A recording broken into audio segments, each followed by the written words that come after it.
Bueno, pues hemos llegado a la sesión del panel de la tarde. Voy a dar la palabra a mi compañera Mónica Fernández, que hará la presentación para el panel de mujeres que tenemos a continuación. Hola a todos, bienvenidos. Estamos súper emocionados por estar teniendo este panel el día de hoy. Pues ya esperando que nuestras invitadas simplemente como que enciendan sus cámaras, cambiando para que puedan pues vernos a todas aquí en el panel. Darles la bienvenida pues a todas nuestras mujeres que tenemos en nuestro panel Choose to Challenge, para contarles un poquito a todos de qué se trata. En el 2021, el International Women's Day tiene el lema Choose to Challenge, que básicamente es una invitación o una llamada para tomar acción, para retar el status quo de la manera en que actualmente es el rol de la mujer en diversas industrias y en la sociedad que vivimos, para que verdaderamente tomemos acción no solamente las mujeres, sino pues toda la sociedad como aliados para poder empoderar, inspirar y permitirnos a las mujeres pues llegar a lugares un poquito más acercados a una equidad que podamos encontrar entre todos los involucrados. El día de hoy nos acompañan mujeres increíbles para explicarles o leerles un poquito de cada una. Tenemos a Steffi Cohen, que es especialista en educación del siglo XXI. Tenemos a Patricia Lapadula, que es líder de creatividad y comunicaciones en el Jet Propulsion Lab de la NASA. Todas son panameñas, por cierto, por ende creo que eso nos da como muchísimo orgullo de tener a mujeres de Panamá que están pues llegando tan lejos. Adicional también nos acompaña Aileen Forsyth, que ella es Project Manager de Dell y adicional es la VP de Comunicaciones del PMI, capítulo de Panamá. Un saludo a todas las personas del PMI que nos acompañan el día de hoy. Y también tenemos a Gina Gotti, que ella es arquitecta fundadora de 2G Arquitectos, que bueno, el día de ayer también estuvo compartiendo con nosotros en los paneles de junta y en la ponencia del barrio para el barrio. Por ende, ya Gina aquí es una conocedora de nuestro evento de Shift by Design. Así que estamos súper emocionados de contar con la presencia de todos.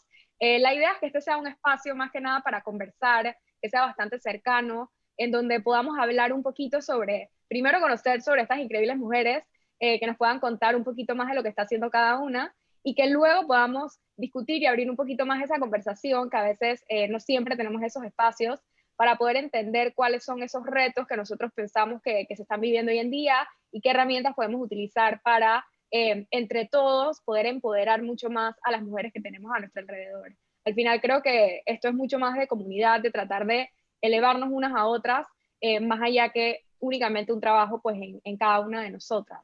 Esta semana, como saben, hemos celebrado el Día de la Mujer y pues eso nos tiene súper emocionados. Creo que desde Mayol, digamos que es un tema que toca bastante cerca a uno de nuestros principales pilares de la diversidad, ya que digamos que es una de estas empresas que verdaderamente está walking the talk con esto de traer a mujeres en posiciones de liderazgo.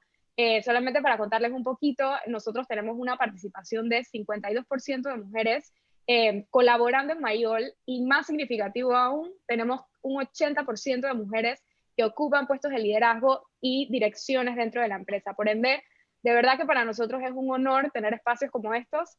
Y bueno, sin más preámbulo, pues vamos a dar inicio. Como les comentaba, esto va a ser más estilo conversación. Vamos a tirar un par de preguntas alternándonos para darles espacios para que ustedes puedan conocer a profundidad a Gina, Patricia, Steffi y Aileen, y que podamos pues pasar una tarde o una hora pues bastante amena.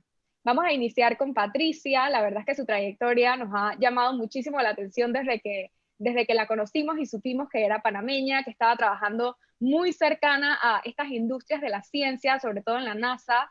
Como todos conocemos, hace un par de semanas ellos lograron llegar a Marte, y pues creo que esto ha sido un gran achievement, en donde no solamente estaba una gran presencia de mujeres dentro de este gran logro, sino también de latinos y de otras minorías. Por ende, creo que en realidad es bastante significativo. Entonces, Patricia nos comenta que ella trabaja en el Jet Propulsion Lab, que, bueno, digamos que es como partner de la NASA. Y cuéntanos, Patricia, dentro de esta estrategia de comunicaciones que tú manejas, ¿cuál crees que es la mejor fórmula para atraer talento a las organizaciones? Quiero empezar dando las gracias por haberme invitado. La verdad es que un placer conectar con otras panameñas y conectar pues a esta comunidad Por cierto, no sé si sabes, pero hay otra panameña en el Jet Propulsion Lab, Erika Podes también, que impresionante, Sí. científica, mucho research de climate, así que estamos dos strong panameñas en JPL.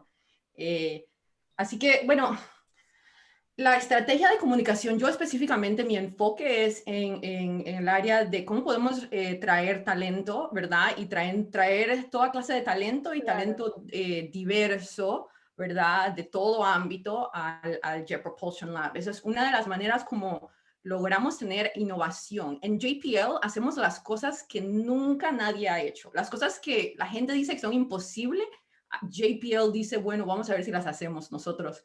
Así que traer una diversidad de talento, ingeniería, ciencia, tecnología, y traer los mejores, pero al mismo tiempo queremos comunicar. El propósito de nuestras campañas es abrir la puerta para que toda persona se dé cuenta de que ellos pueden ser parte de estos proyectos, ellos pueden ser parte de los proyectos donde vamos a Marte, donde exploramos afuera de nuestro sistema solar, que eso no es nada más para las personas que estudian específicamente ciertas cosas, pero hay espacio para todos, software engineers, mechanical engineers.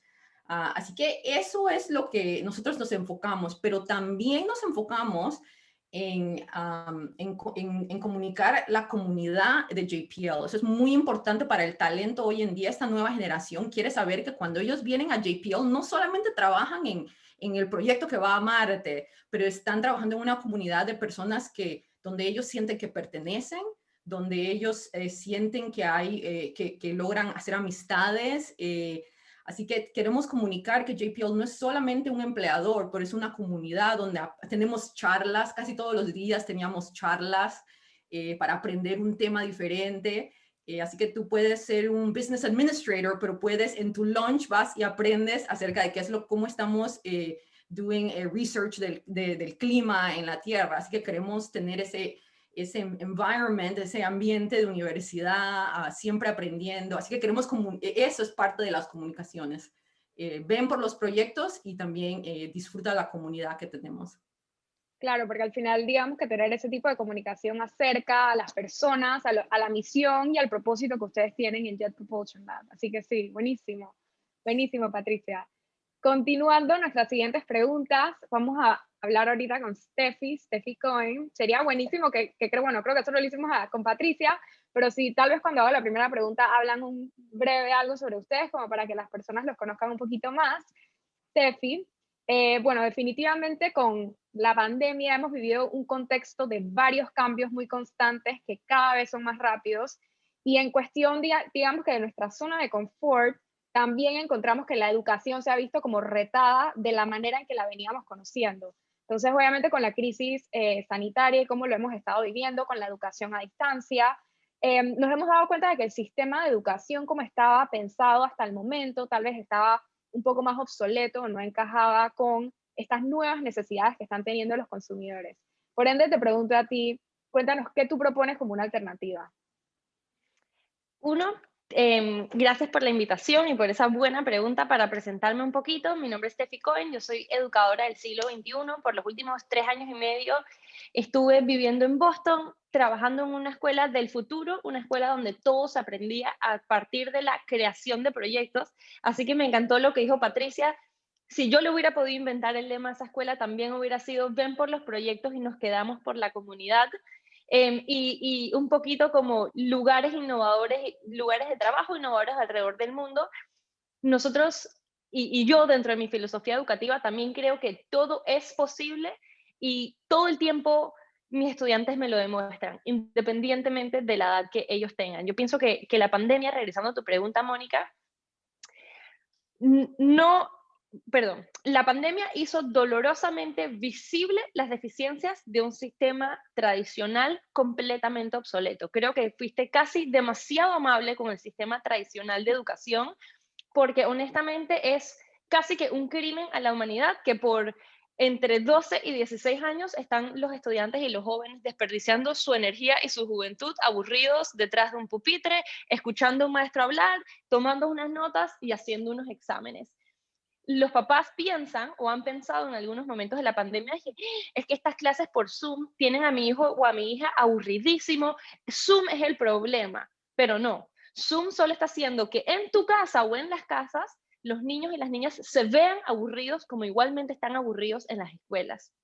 Entonces creo que dentro de la crisis y la tragedia que ha traído esta pandemia, nos ha dado la urgencia, por esa visibilidad que le dio a la educación obsoleta, nos ha dado la urgencia de que las cosas cambien. El sector de innovación educativa, que se le puede llamar como EdTech o educación tecnológica, había estado como en un stand-by hasta en la pandemia, y en el último año hemos visto una serie de nuevos proyectos y nuevas alternativas surgir, tanto iniciativas online que han sido un poquito forzadas por la pandemia, pero todas las iniciativas innovadoras de educación lo que tienen en común es un cambio de pedagogía, un cambio de filosofía y un cambio de mentalidad. La escuela tradicional es autoritaria y la escuela del futuro es flexible a las necesidades del estudiante. La escuela tradicional es pasiva y la escuela del futuro es totalmente activa y participativa. Entonces, realmente, para cambiar la educación, ni siquiera la barra está tan baja realmente que ni siquiera hay que inventar demasiado, hay que empezar por un cambio de mentalidad y de enfoque, y luego, teniendo una base de una nueva pedagogía, vamos a empezar a poder ver innovaciones verdaderamente revolucionarias hacia nuevas direcciones. Claro que sí, me encanta eso que dijiste porque creo que es verdad que la pandemia al final ha sido como luz, poner luz en las grietas, no solamente en el sistema educativo, al final creo que ocurrió en muchos de los sistemas que nosotros tenemos actualmente, pero es verdad que siento que uno de los cuales se ha visto mucho más evidenciado esa necesidad de que estábamos haciendo las cosas mal era precisamente el sistema educativo. Por ende, creo que es súper relevante esto que nos compartes, Steffi.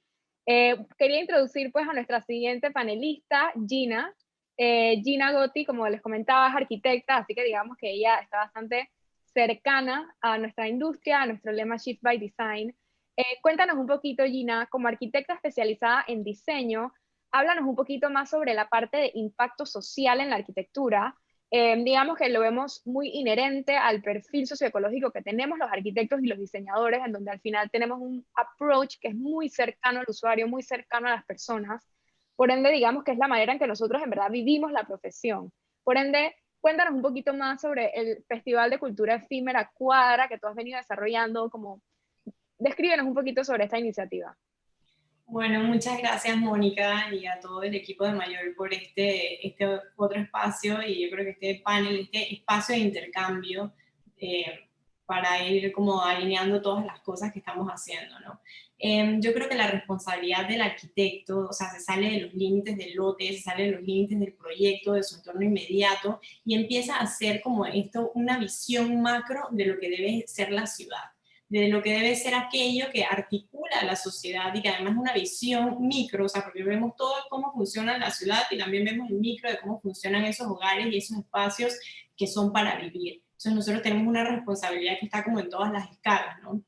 Yo también pienso que cada vez que diseñamos estos espacios tenemos que ponernos en el lugar de los usuarios, tenemos que entender además su contexto y tenemos que intentar contar una historia y tener unas intenciones muy claras. O sea, tenemos un montón de ganchitos que tenemos que rellenar, tenemos una responsabilidad muy grande porque no todos los proyectos son para nosotros, los proyectos tienen un impacto mucho más grande que solamente nosotros. Entonces, pegándome a ese hilo, Cuadra fue un proyecto que yo hice en el 2018, que tenía muy poco presupuesto, pero tenía muchas ganas de romper el status quo. Entonces yo pensé en generar esta plataforma que fuese como una oportunidad que a mí como estudiante de arquitectura me hubiese encantado tener. Entonces esa edición se llamaba Bordes Invisibles, y la idea es que se hablara sobre esa muralla abaluardada del casco antiguo de la ciudad de Panamá, que en mi opinión era la base del desarrollo de lo que hoy conocemos como ciudad de Panamá, pero era evidenciar que eso ya se estaba como que perdiendo, esa parte de nuestra memoria histórica, que era la base de nuestra ciudad, se estaba perdiendo. Pero además se llamaba Bordes Invisibles porque yo trabajaba con estudiantes también de dos escuelas de arquitectura, y también con estudiantes de la escuela taller que en ese momento funcionaba en San Felipe. Estos eran estudiantes de ebanistería, de herrería y de soldadura, y trabajaban junto con estos estudiantes de arquitectura, y era como un proyecto social para generar una plataforma de intercambio que de otra manera no hubiese sido posible, porque en esos intercambios y en esos espacios de trabajo no había como una jerarquía, sino que todo, o sea, la finalidad era realizar el proyecto, y el más importante era el que más sabía en ese sentido, y todos se sentaban en la mesa, y entonces todos empezaban a entender cómo podían aprender de los demás, sin tener una etiqueta y sin tener un prejuicio también de qué era lo que tú tenías que aprender de cada quien. Entonces yo creo que esos equipos, más que nada, eran equipos que buscaban soluciones, y eso ya era un cambio de mentalidad para ellos. Entonces ese proceso logró que estos estudiantes de arquitectura se llevaran en su portafolio unos proyectos que ya estaban construidos, estaban utilizados y vividos, o sea, no eran nada más propuestas y el render, sino que era algo que ya lo habían construido en escala 1 en 1, pero también que los estudiantes de escuela taller, que tenían un conocimiento clásico, unas técnicas muy clásicas, porque hacían más bien restauración, podían entender que a través de un lenguaje contemporáneo podían contar algo más. O sea, el cambio social con ellos fue que ellos, que faltaban mucho a clases, en esas 2 semanas no faltaron ningún día a clases, porque la motivación era lo que los movía a ellos. Ellos estaban muy desmotivados, que me pego ahí el hilo de lo que dice Steffi, o sea, que la desmotivación, cuando tú le das un sentido a las cosas, la gente no necesita más, porque ese es como el chocolate que le estás dando. Y esta era la perfecta excusa para motivarlos a ellos. Y Cuadra me llevó, eso fue como un punto de inflexión, diría yo, en mi vida, y me llevó a muchos otros lugares que ahora, que estuvimos ayer casualmente en el otro panel, estamos en Junta, que es otro proyecto como de cambio y de participación social, que somos 7 estudios de arquitectura que nos juntamos a pensar, a hablar, o sea, generamos pensamiento crítico y repensamos las cosas que están sucediendo en nuestro entorno inmediato. Y yo creo que esa es la labor social que tenemos que tener todos, al final, que a partir de nuestra perspectiva podemos empezar a aportar muchas cosas que generan cambio. Claro, claro, y me encanta eso que comentas. Siento que tal vez empíricamente, cuando estabas haciendo el proyecto de Cuadra y de los talleres, estabas aplicando un poco de las metodologías que está utilizando Steffi de Project-Based Learning, tratando de que los estudiantes tuviesen sus propios proyectos al salir del taller. Por ende, creo que me gusta mucho eso que comentas, porque es verdad que ese engagement que lograste seguro fue gracias a esta metodología que utilizaste, que en el momento es verdad que al final reta la manera tradicional en donde ellos reciben una educación de arquitectura en las universidades. Así que lo veo bastante por esa línea. Aileen, muy bienvenida, muy felices de que estés acá. Cuéntanos un poquito, Aileen, sobre las metodologías de Project Management. Creo que hoy en día están cada vez más difundidas, las vemos en todas las industrias permeando, todo el mundo está hablando de ellas, y creo que lleva como a un empoderamiento, porque las personas dentro de las empresas están empezando a poder tener un poquito más de autonomía en manejar sus propios proyectos, que pueda hasta llevarlos eventualmente a desligar proyectos, monetizar habilidades, llevar un proyecto a cabo de cero, de la A a la Z. Creo que ata bastante bien con lo que hemos conversado también sobre la educación. Al final, project management, project-based learning, digamos que creo que va hacia el futuro donde queremos estar. Por ende, cuéntanos un poquito, ¿cómo tú sientes que van a ser las repercusiones, o qué repercusiones positivas o negativas pudiese tener este tipo de difusiones en el tejido empresarial que conocemos actualmente? Claro, negativas no hay, creo que todas son positivas. Buenas tardes a todos. Hablando un poquito de mí, me identifiqué con lo que dijo Steffi. Soy mamá de 2 niños, 7 y 8 años, y estoy pasando por episodios de estrés con las clases de Zoom que acaba de mencionar Steffi, así que la entiendo perfectamente. Mira, y en cuanto a tu pregunta, hay un eslogan que tiene el PMI que se llama Turning Ideas into Realities, ¿no? Entonces, más que nada lo que busca la profesión de la gestión de proyectos es plasmar esas ideas, esos objetivos que tienen las empresas y hacerlas realidad. Muchas empresas hoy en día están confirmando la importancia de tener roles de gestiones de proyectos en sus empresas. Actualmente vemos un boom o una moda. En estos días estuve en un webinar que dice que si la profesión de Project Management es una moda o una realidad. Yo pienso que un poquito de dos. Estamos en ese boom, claro, porque todas las empresas se han dado cuenta de que se necesitan gestores de proyectos, se necesitan personas que tengan conocimiento en planificación estratégica, en ejecución, en monitoreo, en control de proyectos. Y lo bonito de esta profesión o de este rol es que no se encaja en una sola rama. Cualquier persona puede ser gestor de proyectos. De hecho, yo considero que nuestras vidas en sí es un proyecto. Los proyectos tienen un inicio y un fin, ¿sí? Entonces, nosotros tenemos como algo dentro de nuestro ADN de ser gestores de proyectos. Más que nada, lo que hace el PMI también con sus certificaciones es capacitar, certificar a las personas a que tengan el conocimiento de cómo estructurar un proyecto que, de hecho, como te dije anteriormente, no hay nada negativo, no hay repercusiones negativas. Al contrario, todo es de manera positiva. Tienes a una persona que te maneje presupuesto, que te maneje cronograma, que te maneje recursos, que sepa adaptarse a los cambios, porque algo que es muy importante en una profesión o un rol de project management es que sepa cómo adaptarse a los cambios y cómo hacer que esos cambios se hagan efectivos para lograr los objetivos del proyecto. Así que yo siempre le digo a las personas que me comentan, oye, tú que estás en el PMI, yo no soy arquitecto, yo no soy ingeniero, pero ¿tú crees que yo pueda certificarme? Yo les digo a todos que sí. Para mí, una certificación o un conocimiento de la rama de gestión de proyectos debe ser como un plus o algo adicional a tus conocimientos o estudios. Así que definitivamente sí, las empresas lo están tomando muy en serio esto de la gestión de proyectos y de verdad es algo que yo realmente recomiendo a muchas personas que puedan dar ese paso hacia conocer un poquitito más sobre cómo estructurar proyectos y adentrarse en ese mundo de la gestión de proyectos. Project management es un arte. Correcto. Un arte que la verdad no puedo creer que muchas personas no piensen que hay algo siempre positivo. Todos deberíamos en la universidad coger alguna clase de project management curso.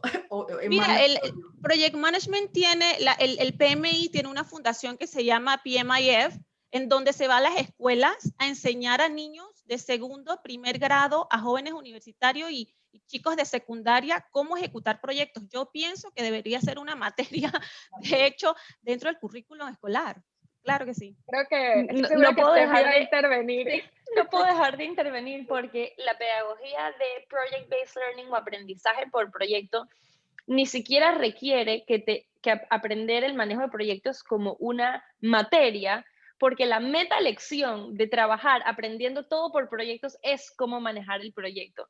Entonces, cuando trabajamos con aprendizaje por proyectos, evaluamos a los estudiantes en su proyecto, por supuesto, pero también en su proceso. Y todo la evaluación del proceso es cómo manejaste tu proyecto, cómo manejaste tu tiempo, cómo manejaste tus emociones, cómo manejaste tu comunicación en este proceso. Y evaluamos al final el progreso, porque los proyectos te permiten que todo el mundo tenga un punto de partida distinto y vayas progresando en rutas diferentes. Así que créanme que estoy totalmente de acuerdo y creo que hay que enseñarlo algo importante desde el principio. Sí, algo importante, Steffi, en lo que acabas de comentar, algo que nos dan los proyectos, al final son lecciones aprendidas. Y eso es muy importante también, porque con las lecciones aprendidas sabemos qué funcionó y qué no para futuros proyectos. Siempre resalto las lecciones aprendidas en los proyectos. Claro que sí, me encanta que ya vaya empezando a crearse pequeñas sinergias aquí en el panel. Continuando un poquito con Patricia, siguiendo en esta línea tal vez de, como comentábamos al inicio, pues de esta existencia no solamente de mujeres, sino minorías que quieren acercarse un poquito más hacia las ciencias. Cuéntanos, Patricia, ¿qué consejos tú darías a las nuevas generaciones de profesionales, en especial, como comentábamos, a esas mujeres latinas que luchan por hacerse ese hueco, ese espacio en los mercados nacionales, sobre todo internacionales? O sea, ¿cómo tú dirías que pueden ser esos caminos para romper las barreras? Pues antes de llegar a esa pregunta, la verdad es que había puesto una nota aquí para Gina, que ella hizo un comentario de que cuando se trabaja en proyectos hay que pensar más allá de los ganchitos, ¿verdad? Todo proyecto, y los proyectos en JPL sea, tienen miles de ganchitos, todo es técnico, técnico, técnico, ¿verdad? Y lo tienen que hacer para ser tan acertos y ser perfectos en todo lo que van a hacer. Pero yo he usado esa frase para describir que a pesar de que hay tantos ganchitos, al final de cuentas hay los usuarios, los seres humanos detrás de esos ganchitos y tenemos que considerarlos parte de los proyectos. Así que nada más quería que definitivamente esa frase yo la he usado, ¿verdad? Es más allá de los ganchitos. ¿Dónde están los seres humanos? ¿Cómo encajan en ese proyecto? Hay que considerarlos. Así que nada más quería decirle ese comentario a Gina. Pues la verdad, pensé, esta pregunta, la verdad, está compleja, ¿verdad? Y si te hablo de mi experiencia, te voy a decir algo que quizá no es muy específico, pero es algo que me hubiera gustado que alguien me lo hubiera dicho. Yo fui inmigrante, yo me mudé a los Estados Unidos a los 15 años. Hablaba un poquito de inglés, ¿verdad? Fui al Fermín Nodó, primer ciclo del Fermín Nodó, así que mi inglés no estaba muy bueno. Llegué a Estados Unidos. Aprender inglés definitivamente en el ámbito internacional, tenemos que aprender inglés, especialmente en esta área de ciencia aerospace. Ese es el lenguaje definitivamente que se necesita. Pero lo que yo le diría a las mujeres, a las jóvenes, que la verdad en toda carrera tenemos que tener valentía. Déjame decirte, va a haber momentos, ya seas arquitecta o científica o ingeniera o comunicadora, donde puede que seas la única mujer en el cuarto, la única mujer en una reunión, ¿verdad? Y ahí va a haber muchos momentos donde tienes miedo, si vas a decir lo correcto, si no vas a decir lo correcto, ay, qué pena, que esto y lo otro. Tenemos que tener, como mujeres, tenemos que asegurar que nuestras voces son consideradas en estas reuniones. Tenemos que tener esa valentía de decir nuestras opiniones. Y la verdad es que es algo que yo definitivamente batallé mucho con eso, ¿verdad? Especialmente cuando el inglés no es el idioma que es tu primer idioma, ¿verdad? Así que si queremos salir adelante en cualquier carrera internacionalmente, especialmente en las carreras donde la representación de mujeres o de mujeres latinas, minorías, no es tanta, es aún más importante de reforzar en nosotros que tenemos que sobrepasar esa muralla de miedo. Ay, no sé, ay, sí, a veces yo hasta me preguntaba, hoy voy a decir la palabra bien, y yo no sé cómo decir esa palabra, yo no sé cómo pronunciar esa palabra en inglés, y me asustaba y no quería colaborar, no quería decir mi experiencia. No podemos, como mujeres, tenemos que show up con valentía. Así que ese es como el tip que yo les daría a las mujeres y a las jóvenes. Creo que lo he sentido muy, muy acertado. He escuchado bastantes veces esa frase de que para un trabajo ves una lista de requerimientos, de 20 requerimientos, y la mujer aplica cuando siente que tiene los 19 de 20 y la mayoría de los hombres cuando tienen la mitad. Dicen, estoy sobrado. Y creo que me lo dijeron cuando estaba estudiando la maestría, que con esto tipo con porcentajes, o sea, un asunto probado de que verdaderamente ocurre así. Y es verdad que muchas veces es un sesgo pues que autoimpuesto, cuando en realidad seguro si tuviésemos, o sea, de tener coraje, de tener valentía, uno igual lograría, o sea, podrías lograr muchas más cosas de las que crees, ¿no? Así que creo que he sentido bastante acertado ese consejo, por más, o sea, creo que con todo esto está bastante específico, no general. Así que muchas gracias. Hay un quote que siempre me ha gustado, que lo usamos en JPL, cuando hablamos de hacer lo imposible, ¿verdad? De tener la valentía de hacer lo que todos dicen no se puede hacer, pero yo creo que se aplica a las mujeres también en esta discusión, y es que es mejor tratar lo imposible y fallar que siempre quedarnos sentadas y ni siquiera tratar y ni siquiera echar para adelante ni para atrás, estar en un medio, ¿verdad? Así que es mejor tratar y fallar, es mejor tratar de decir algo y quedarnos apenadas después, pero es mejor hacerlo y decirlo. Sí, tienes toda la razón. Saltando justamente como de esta parte hacia los temas de Steffi, cuéntanos un poquito más, Steffi, de estas estrategias que tú estás empezando a utilizar para las enseñanzas, digamos que más innovadora. para poder motivar a alumnos de toda edad, ya sea, digamos que presencial o digital? ¿Cuál tú sentirías que es como ese secreto? Lo peor de todo es que no creo que sea un secreto. No creo que la gente no lo esté aplicando y que ¿por qué es secreto? Porque es que no es tan secreto, pero al ser humano, independientemente de su edad, siempre lo motiva algo que tenga que ver con él o ella. Si el tema tiene que ver contigo, tú volteas. Si, por ejemplo, tú escuchas que alguien dice tu nombre, tú volteas. Entonces, la escuela, y a veces en parte la universidad, pero la escuela es una secuencia de lecciones que no tienen que ver contigo y nadie te dice en verdad ni pues siquiera por qué la estás aprendiendo. Y en verdad yo me muero de la risa acá que yo veo en Instagram que alguien pone que otro día sin usar el trinomio cuadrado perfecto. Y es un chiste porque uno, nos obligaron a aprenderlo y dos, no nos dijeron ni siquiera para qué era. Por eso es que da risa. Pero cada vez que tú conectas lo que sea que se vaya a aprender al estudiante, ya ganas un terreno. Y dos, cuando incluso le preguntas a los estudiantes qué es lo que ellos quieren aprender, ahí ya tienes la batalla ganada. Yo enseño una clase open-ended, totalmente abierta. Yo enseño con un proceso de diseño, pero sin currículum. A mí no me interesa que se memoricen absolutamente nada, eso lo pueden googlear.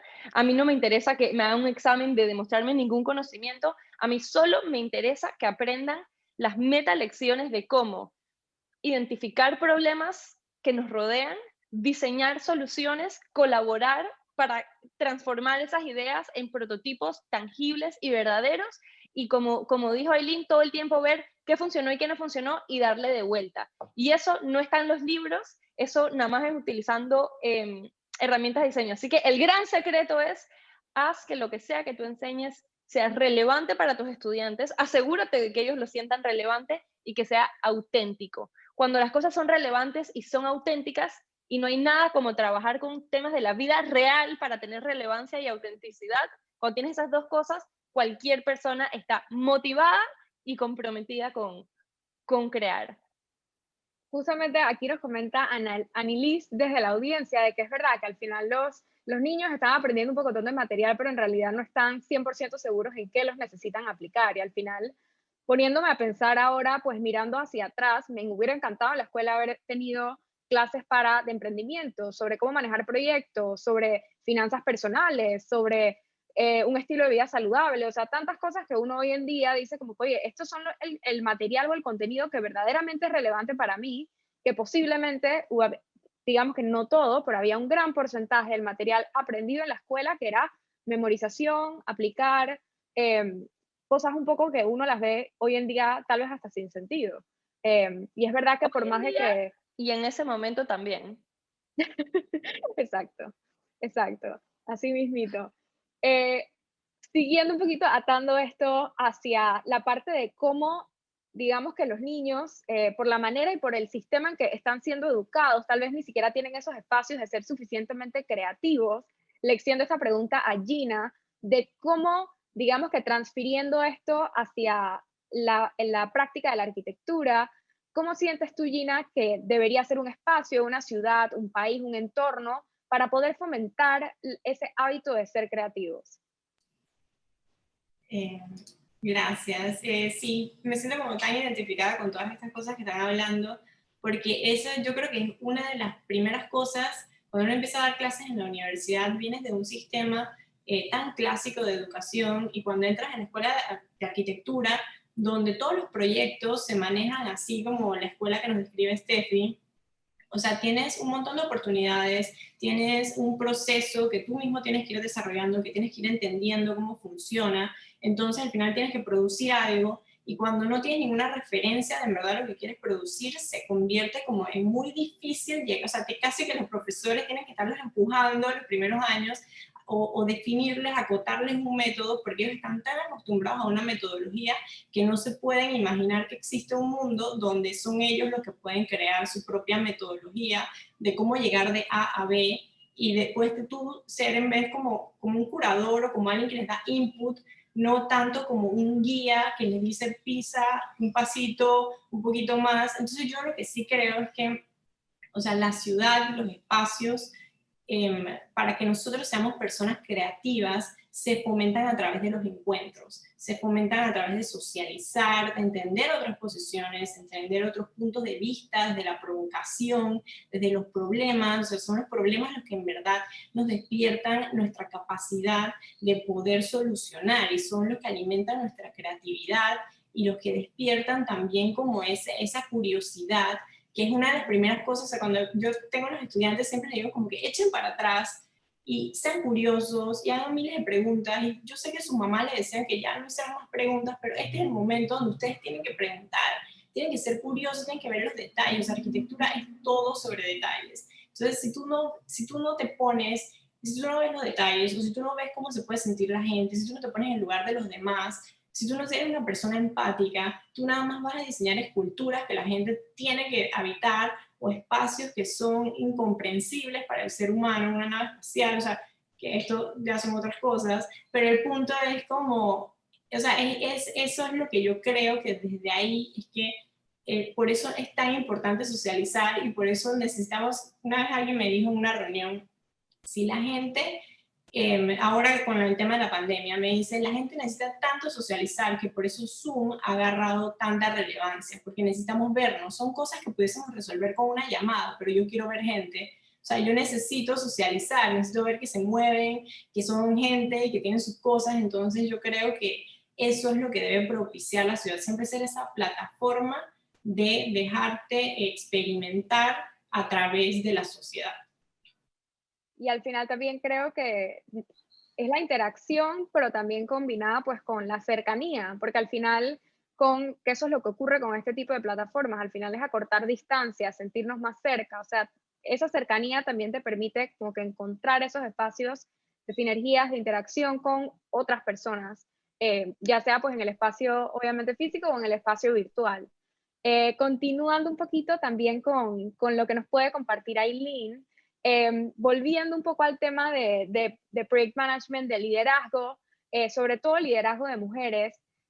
Cuéntanos, Aileen, sabemos que obviamente por el empoderamiento, la sensibilización y la transformación de actitudes que han tenido mujeres y hombres en las organizaciones, y obviamente esto digamos que ha empujado un poco más el cambio que estamos buscando propiciar y verdaderamente lograr provocar una transformación que sea más estructural en las empresas.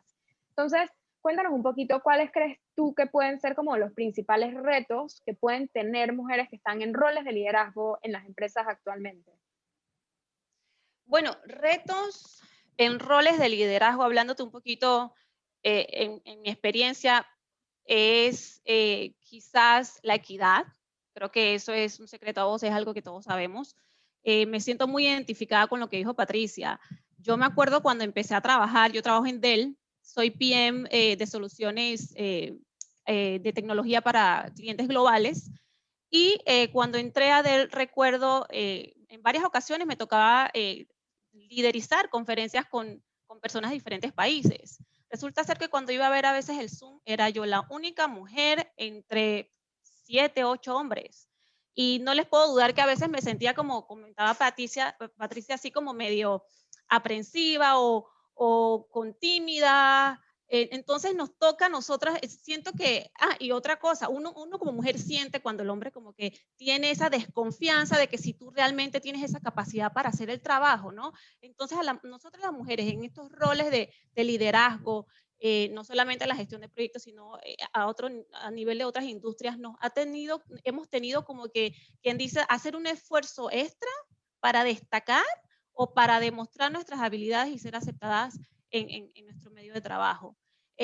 Otra de los challenges pueden ser también quizás diferencias salariales. No puedo hablar por Panamá, pero he visto otros países en donde hay diferencias salariales entre hombres y mujeres. Eso puede ser otro reto.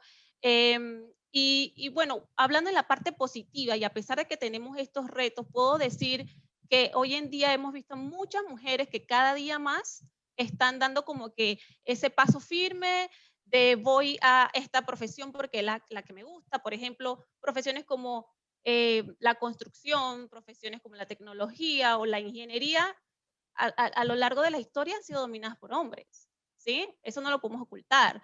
De hecho, hoy en día muchas mujeres están tomando esa parte de quiero quiero ser ingeniera, quiero trabajar en una construcción, y eso es algo positivo. Contándoles un poquito en números, entre noviembre y diciembre del 2020, 37 miembros del capítulo se certificaron en la gestión de proyectos, ¿no? Para dirigir proyectos.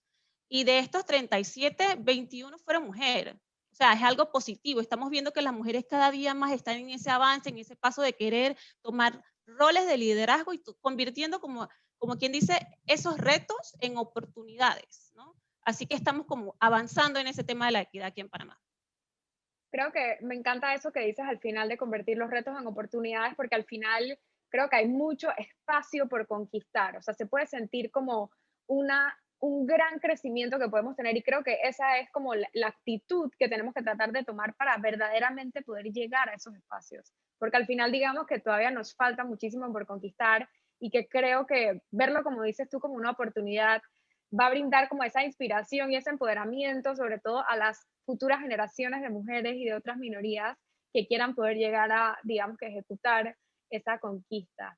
Regresando a Patricia, ya tal vez en nuestra última ronda de preguntas, en esta tarde de hoy, háblanos un poquito, pues, digamos que viendo este tema de empoderamiento, de inspirar, y cómo el storytelling es una herramienta clave y vital para poder, digamos, que lograr ese empoderamiento. Digamos que en cualquier ámbito, ¿cómo tú podrías contarnos un poquito sobre esa fortaleza que tiene el storytelling como comunicadora, obviamente incluida la ciencia? ¿Qué sientes tú que es lo más importante a la hora de comunicar una idea o un proyecto al público? Sí, disculpa, pero quería hacer un punto pequeño Claro. a lo que dijo Aileen acerca Sí. de que tenemos que cambiar, pues, y las mujeres estamos, es como stepping en estas situaciones y en estas industrias.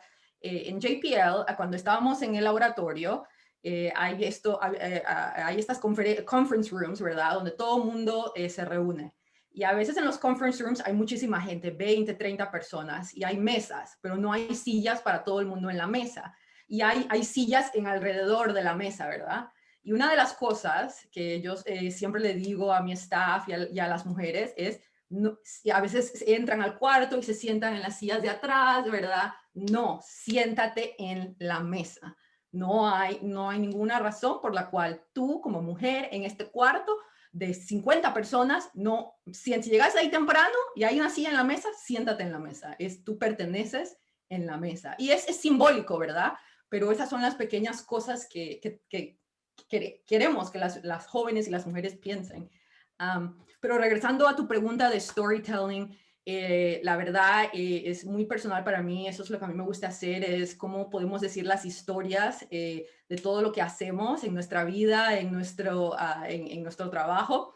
En la ciencia, la verdad, lo que es muy interesante es que los científicos, por supuesto, son brillantes, escriben estos papeles de 500 páginas de detalles científicos y todo eso, y entonces hay veces, ¿verdad? Hay que como que entender, pues, de que, bueno, si vas a una conferencia, a un simposio de otros científicos que se especializan en esta cosa mecánica, sí, pues lee el papel y espera a ver si hay preguntas.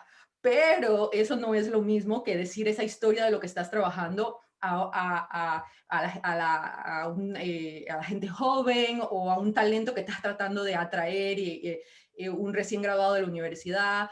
Así que lo que le decimos es que hay que considerar la audiencia, a quién estás comunicando, y tienes que cambiar la forma como dices tu historia, ya sea de tu descubrimiento o de tu tecnología, dependiendo de la audiencia con la que estás colaborando. A veces, o sea, queremos hablar de la tecnología que estamos haciendo en Marte. Bueno, a veces si tú dices que queremos aprender acerca de la concentración acídica de cierta roca, bueno, eso puede que sea muy complicado, no es tan interesante, pero ¿qué tal si decimos queremos saber si en algún momento hubo vida en otro planeta? Entonces, de una vez, ¿verdad? Abres la puerta a más interés. Oh, yo quiero saber, no solamente quiero saber, pero quiero aprender más. Quiero en la escuela, quiero coger todas las clases de ciencia, ¿verdad? Y entonces en la universidad quiero estudiar acerca de la composición de las rocas de otros planetas. Es que tenemos que considerar eso cuando decimos la historia de los descubrimientos y los proyectos de JPL. Así que eso es lo que diría, que definitivamente considerar tu audiencia la cual le estás diciendo esta historia.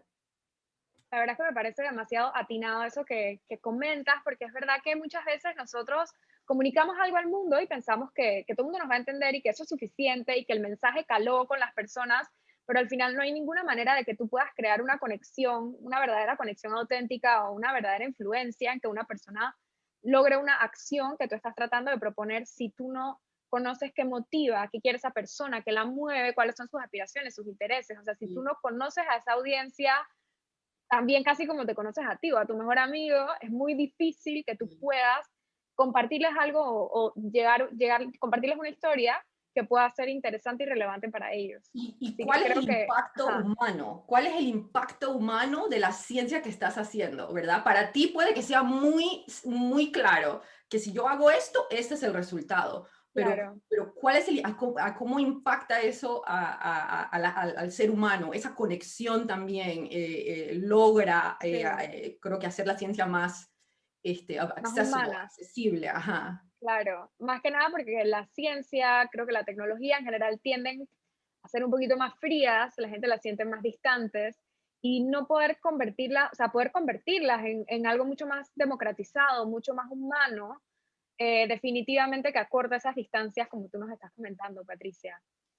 Aquí continuando con nuestras preguntas, la última para Steffi, que tratando de hilar un poco con esto de las historias, conociendo tu background, obviamente como tú vienes de un tema de mucho conocimiento y experiencia en temas de emprendimiento y cómo has ido evolucionando hacia los temas de educación y digamos que encontrando esas sinergias entre uno y otro, cuéntanos un poquito más cómo, sobre todo ahora con la manera en que exponencialmente ha crecido el emprendimiento desde la llegada del COVID. Obviamente en algunos casos tal vez porque la gente tendrá una necesidad, otros porque la gente simplemente creo que está tratando de repensar en a qué cosas le dedica su tiempo. ¿Cómo tú sientes que se puede fomentar en la educación y en la cultura esos temas de tener proyectos de emprendimiento o proyectos enfocados en innovación? Y sobre todo, creo que en realidad esta sería como la pregunta, ¿qué debería cambiar en el sistema educativo para que las nuevas generaciones ya vengan como impregnadas con esos conocimientos para emprender y para innovar? Yo para mí todo es cambio de mentalidad primero, antes de estar metiendo clases en el currículum, pero yo el emprendimiento desde un inicio lo vi siempre como una mentalidad. Yo siempre dije que enseñaba pensamiento y habilidades emprendedoras, porque si bien tú no empiezas o no necesariamente tienes que empezar un negocio, tú puedes ser emprendedor y la palabra realmente se dice mejor en inglés, entrepreneurial, en todo lo que tú hagas. Yo considero que las dos habilidades emprendedoras fundamentales son el ser proactivo y el ser recursivo. Tomar iniciativa para resolver las cosas que tú ves que no funcionan y ser recursivo de, hey, ¿qué tengo, qué no tengo, qué tengo que conseguir y cómo hago que esto que me estoy imaginando suceda en la realidad? Entonces, para mí, lo que más que incluir, digamos, la clase de emprendimiento en el currículum, lo que tenemos es que asegurarnos de abrir espacios para que nuestros jóvenes puedan ser proactivos y recursivos. Hay veces que padres y madres de familia me preguntan, ¿cómo puedo criar a mis hijos o a mis hijas para que sean emprendedores y que sean innovadores? ¿Qué tengo que hacer yo? Y yo les volteo la pregunta, les digo que la pregunta realmente es, ¿qué tienes que dejar de hacer? Porque cada vez que tú haces, es un espacio menos donde tu hijo o tu hija puede hacer. Entonces, hasta los adultos, como padres, como mentores, como maestros, como educadores, tenemos que entender que nuestro rol es a un lado y son los estudiantes y los jóvenes los protagonistas de su propio camino.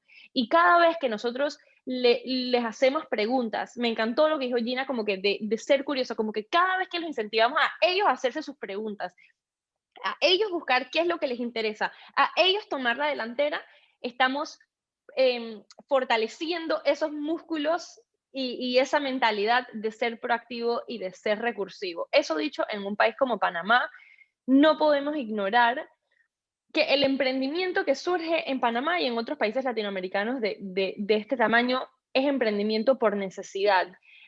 A nivel gubernamental no tenemos, o a nivel país, no tenemos la infraestructura que promueva el emprendimiento formal e innovador, tenemos un sistema de emprendimiento completamente inarticulado, donde cualquier Muchos iniciativa hilos. de emprendimiento escolar no tiene nada que ver con la universitaria, no hay una trayectoria de la universidad a una incubadora, no hay una trayectoria de ninguna incubadora a una aceleradora. Entonces, a nivel país, nos hace falta una colaboración entre sectores para crear un sistema articulado de emprendimiento, donde cada uno desde su propia industria y su propio sector pueda contribuir a este sistema que va a fomentar y educar a la próxima generación de emprendedores. Tal cual, tal cual. La verdad es que en Panamá no hay ningún, como decir así, mapa del tesoro de entender como que, ok, si yo tengo una idea de emprendimiento, hablo aquí, me meto por acá. O sea, la gente simplemente, hay una falta de articulación y también hay una falta de difusión de las oportunidades, de que tal vez hay alguna empresa o hay alguna institución que está brindando ayuda para fomentar el emprendimiento, pero en realidad las personas no se están enterando. O sea, digamos que existe como ese gap o ese espacio que es verdad que no está siendo verdaderamente atendido, y creo que hoy en día todavía es hasta más importante precisamente por lo que dices. En los países latinos se emprende mucho por necesidad. Al final, emprender en Estados Unidos siempre le hemos llamado como una carrera de velocidad, de que si a mí se me ocurre una idea hoy, van a haber 5 personas más que tienen la misma idea, y la carrera es ver quién llega a una apertura en la bolsa primero, ver quién llega a tener un producto bueno primero. Pero en Latinoamérica emprender es una carrera de resistencia, de ver qué tanto yo aguanto y qué tanto yo puedo dar hasta que mi producto verdaderamente sea bueno con los recursos que tengo. Es como estar así como a campo traviesa, o sea que es un ambiente que verdaderamente es distinto en los ambientes latinos que nosotros vivimos. Por ende, eso me parece súper acertado que comentas, y me gustaría atarlo un poco con lo que nos pueda compartir Gina, no solamente en temas de emprendimiento, tal vez ya viéndolo desde un punto de vista de una mujer con una familia, una mujer pues con un entorno, un balance profesional y familiar. Cuéntanos un poquito, ¿cuál tú sientes que ha sido como ese reto principal para encontrar un balance tanto en la profesión, con una familia y lo demás? Y digamos que sí se ha avanzado mucho en ese tema en los últimos años, pero es verdad que todavía queda un poco de trabajo por hacer. ¿Tú qué sientes que podríamos hacer como para mejorar esa calidad de vida que viven las mujeres, pero sin afectar ni sin sacrificar una carrera profesional? Claro, sí, mira, yo tengo una situación atípica porque mi esposo es mi socio, mi business partner, o sea que él es mi apoyo 100% en todo. Pero además de eso, de ser mi apoyo laboral, él también entiende que la responsabilidad en el hogar es compartida, o sea, no me tiene por qué caer a mí toda la responsabilidad. Entonces eso, o sea, el apoyo que nosotros tanto buscamos es tan fundamental para en verdad poder seguir emprendiendo. Yo también, una de las cosas que siempre digo y que lo percibo también del ambiente de este panel, que, o sea, se puede traspolar también a eso, es que para mí la arquitectura es un estilo de vida. O sea, yo no creo que exista una separación entre lo laboral y lo familiar cuando se habla de arquitectura, o sea, porque yo no apago la computadora y digo, bueno, ya yo dejé de ser arquitecta, ya yo no pienso más en esto, o sea, yo me voy de viaje a ver la arquitectura, me voy al restaurante para ver el diseño, tomo fotos de detalle por ahí en la calle, viendo que me puedan servir para proyectos. Entonces yo lo que entendí es que esa pasión que yo tengo es como yo quiero que mis hijos vean el mundo, entonces yo le enseño a ellos a través de la pasión, no esperando que ellos sean ni diseñadores ni arquitectos, sino esperando que ellos entiendan que así es como nosotros logramos comunicar las cosas y que alimenten esa curiosidad, porque a mí me encanta lo que yo hago y entonces ellos también pueden percibir eso. O sea, yo lo llevo como a lo más simple de lo simple, no buscando influenciarlos de ninguna manera. Pero yo sí quería llevar esa pregunta sobre el hecho del reto que nosotras como arquitectas o como diseñadoras o como mujeres podemos tener en la sociedad. Y yo, o sea, el reto más grande que yo tuve durante mi formación es que yo no tenía profesoras de diseño arquitectónico, que es justamente a lo que yo me dedico a hacer. O sea, a mí lo que me gusta hacer es diseñar. Entonces, todos eran hombres. Cuando yo estaba en la universidad, en mi salón éramos 50% hombres y 50% mujeres, pero de todas formas, no veíamos una figura del diseño, una cara del diseño siendo una mujer. A pesar de que yo sé que muchas mujeres trabajan en despachos, en oficinas muy grandes, pero ellas no son quienes se llevan el crédito de los proyectos. Entonces, también pasaba en la esfera internacional, que yo podía contar con los dedos de una mano las mujeres diseñadoras. Entonces yo no tenía como esa figura femenina, digamos, potente, que fuese un ejemplo o sobre la cual yo me pudiese proyectar.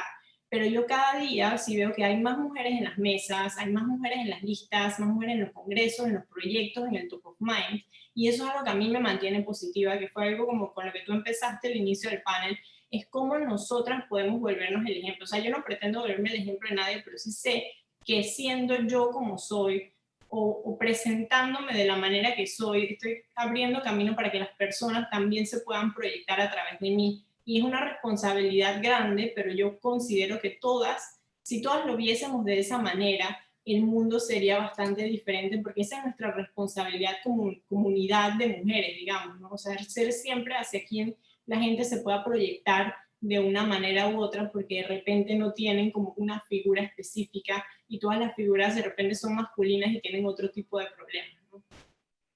Qué curioso, porque nunca me había puesto a pensar, pero tienes toda la razón. Yo soy diseñadora industrial y yo creo que de, yo qué sé, 80, 85 profesores, pude haber tenido tal vez 10 mujeres o menos.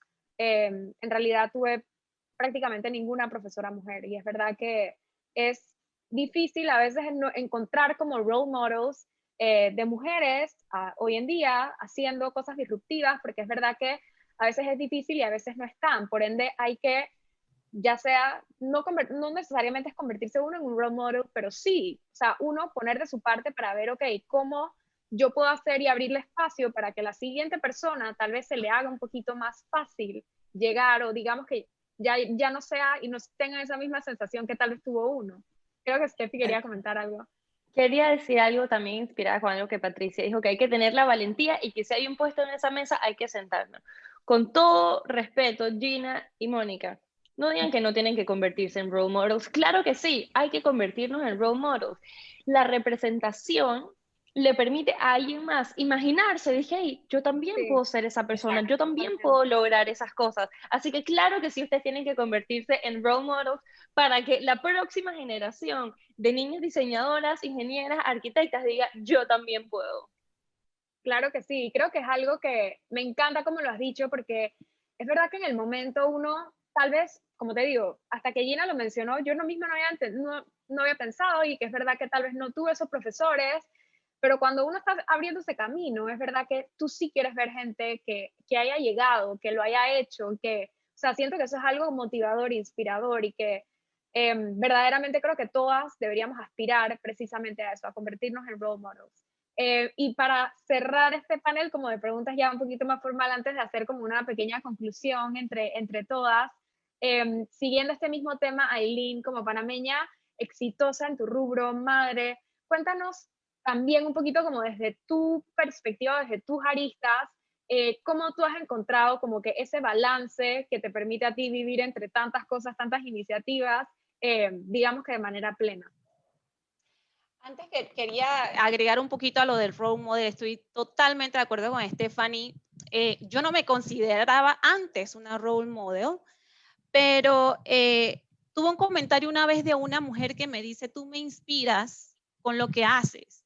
Yo corro maratones, soy mamá, tengo mi profesión, soy voluntaria del PMI, tengo tantas cosas que hago como dices, Mónica, que la gente ve lo que tú haces. La gente se da cuenta de lo que tú haces y llegas a tocar a las personas a tu alrededor. Y dicen, yo también quisiera hacer lo que tú haces. Así que independientemente de una manera quizás indirecta, somos role model para otras personas. Así nosotros quizás no lo sintamos, ¿no? De esa manera. Entonces, respondiendo a tu pregunta, yo creo que la manera del balance, para tener como un balance entre tantas actividades, entre tantas responsabilidades que uno tiene, es plantearse prioridades, tener una claridad hacia dónde tú quieres ir, ver cuáles son tus metas o proyectos en corto o en largo plazo también, y seguir un plan. Yo no sé si es porque tengo ya lo de PM en mis genes, pero siempre seguir un plan. Ustedes saben qué yo hago y no sé si lo hacen ustedes. Yo en diciembre anoto mi New Year Resolution. Yo lo hago.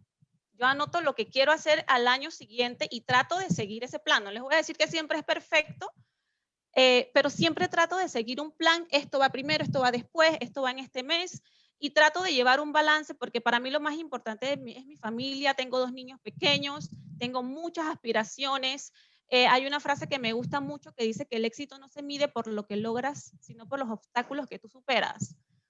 Yo a mis 36, no me da pena decirlo, he pasado por muchos obstáculos, pero todavía no he llegado al nivel que yo quiero llegar a ser. Así que todavía estoy ahí en esa lucha, siguiendo mi plan, siguiendo los pasos que tengo que dar para entonces poder llegar a convertirme en esa mujer, en ese role model que quiero llegar a ser. Así que sí, siempre importante setear prioridades, de esa manera tener una claridad hacia dónde quieren ir, setear objetivos, armar un plan y seguirlo.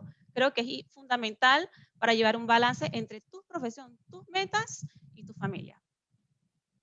Me encanta, Eileen. Al final creo que ser perseverantes como que ya de salida te lleva, o sea, siempre yo lo he pensado mucho, al final perseverancia casi que va por encima de talento. Tú puedes ser muy bueno en algo, pero si tú no tienes ese plan o esa disciplina, como dices tú, al final no vas a llegar al nivel al que quieres estar.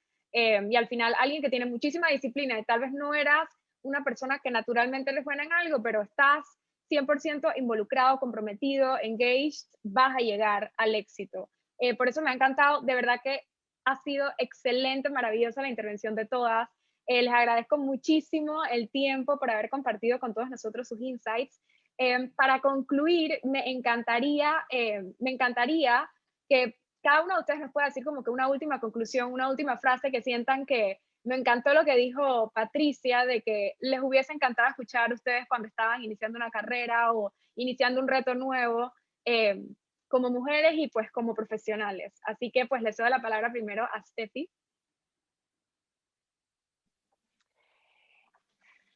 En verdad tengo que confesar algo, que estaba leyendo un mensaje de Jamie y pensé que ibas a empezar por Patricia, así que me pudieras repetir la pregunta. Pero Jamie, muchas gracias por tu mensaje, literalmente eso fue lo que me distrajo. No te preocupes, es que vi que estaba dedicada a ti. Es que estaba tratando de, ¿cómo se dice? Reframe un poco lo que nos compartió Patricia sobre algo que te hubiese gustado escuchar en algún momento que tal vez estabas más joven, estabas pasando por un reto, tenías un sueño que querías cumplir. ¿Qué te hubiese gustado escuchar en ese momento? A ver, ¿qué me hubiera gustado escuchar? Creo que por lo menos con mi personalidad y uno siempre trata como de pay it forward y dar lo que uno a veces no recibió por la circunstancia que sea. Siento que a veces yo necesitaba que me escucharan más a mí. No necesitaba tanto consejos, sino que me dejaran estar ahí con mis locuras, inventando con mis ideas, antes de estarme dando tanto feedback. Así que yo lo que trato de con la gente joven es, dije, tú tienes una idea o tienes una frustración, tú cuéntame. Y luego hasta regresarles o validarles su propia motivación para que pueda como venir de ellos de manera independiente. Me encanta. Eileen, ¿algo que nos quieras compartir de conclusión? Bueno, yo creo que la perseverancia es clave y yo creo que tú lo comentaste en un inicio. Muchas veces vamos a encontrar en la vida obstáculos. Nosotros las mujeres, como conclusión, debemos parar firmes siempre, plantear nuestro objetivo siempre y tratar de ir por esas metas que queremos en la vida. No caernos o dejarnos caer a la primera, para nada. Y si nos caemos, nos levantamos y lloramos, pero seguimos. Es siempre avanzar hacia aquello que queremos en la vida, tenerlo aquí en nuestra mente, ir por eso. Claro que sí. Gina. Sí, yo creo que es una de las cosas que aprendí hasta hace muy poco, es que yo creo que como arquitecta, como diseñadora, como persona creativa, como persona dentro de la sociedad, nosotros tenemos que entender que nuestras vidas siempre están en constante cambio. Y eso es algo bueno, y nosotros vamos a estar siempre en constante búsqueda de encontrar ese ritmo que se agarre a través de ese cambio y genere cosas buenas, que construya cosas y que sea muy positivo. O sea, el cambio no es algo malo, sino que nosotros somos quienes nos vamos a seguir siempre divirtiendo, encontrando ese ritmo que nos funciona a nosotros como profesionales, que nos funciona a nosotros como familia y que nos funciona a todos en todas las esferas. Entonces es como, no te sientas mal cuando las cosas cambian, sino que aprovéchalo y tú baila al otro ritmo. Claro, claro que sí. Cuéntanos, Patricia, tú como una última conclusión. Creo que lo que añadiría es que está bien sentirte mal, está bien fallar, está bien llorar de vez en cuando. Quizás no sea, quieres hacer en todo momento en una reunión del trabajo, pero está bien llegar a la casa un día y sentir esa emoción. El tener una emoción, una pasión por algo, no es una falla terminal. Usa esa energía. Está bien sentirte así, pero usa esa energía para salir adelante. ¿Qué puedo hacer mejor la próxima vez? No desperdicies esa energía y no te sientas mal por sentir esa pasión, emoción, energía por haber fallado o por haber hecho algo que no te gustó, no salió como tú Claro. querías. Usa esa energía para mejorarte, para salir adelante. Es que al final el que no arriesga no gana, ¿no? Entonces hay que salir de la zona de confort, hay que arriesgarse, sí, hay que dejar que pasen cosas malas. Al final, como comentaba Aileen, así es como aprendemos, así es como mejoramos para la siguiente.